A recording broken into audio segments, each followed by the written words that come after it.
Welcome to Learn Yourself. Today we are going to understand and learn in-text question from the page number 141, and this are from the chapter Gravitation. So question number 1 is, why is it difficult to hold a school bag having a strap made up of thin and strong strip? It is a thin and strong string. So as the area is smaller, the pressure is higher, and as the area is wider, the pressure will be less compared to the other situation. So answer is pressure equals to thrust divided by area. So whatever force is applicable on the shoulder will be higher if the strings are thin, and it is strong so that it won't break.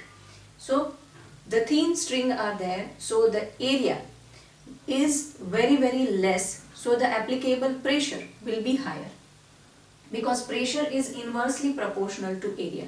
So if area is decreasing, pressure is increasing. As the area is more, the pressure on the shoulder will be less. Area is more, so the pressure will be less, and if the area is less, the pressure on the shoulder will be more. Hence, with the thin string, the pressure will be more on the shoulder and it will be difficult to hold a school bag. So this is the situation when the area is less, and in that situation the pressure will be more.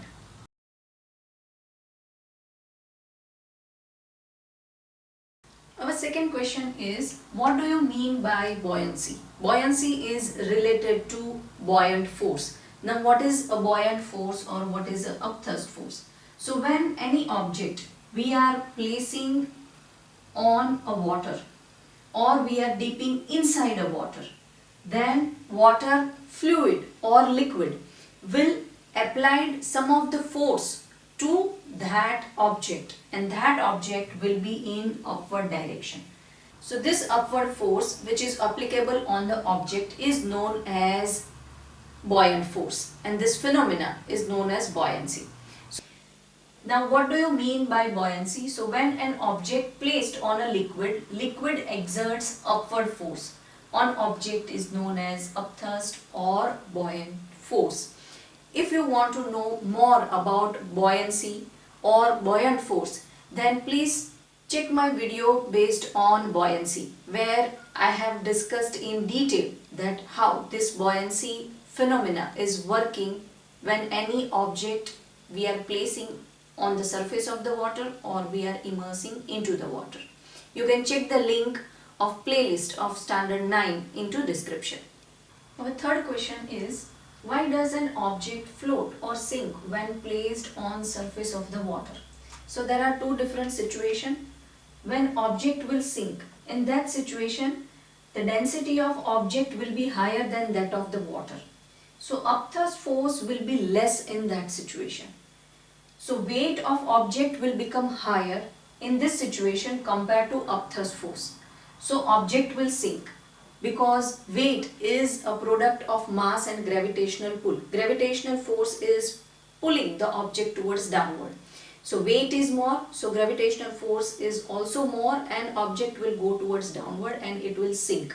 When the density of object is higher, so the weight of the object will also be higher compared to water. So in that situation it will sink. But when the object will float, the density of object will be less compared to than that of the water. So upthrust force will be more.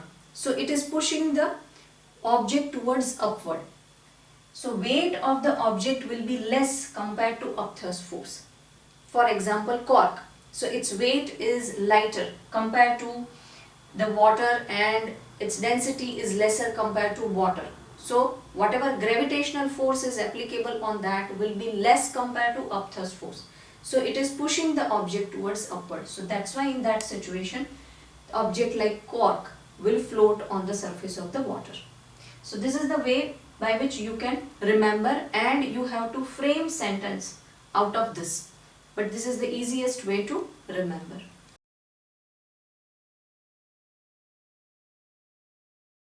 So hope this video has solved your doubt. In coming videos we are going to learn some more important concept. So don't forget to subscribe, learn yourself. I'll see you in next video. Till then, keep learning, keep sharing.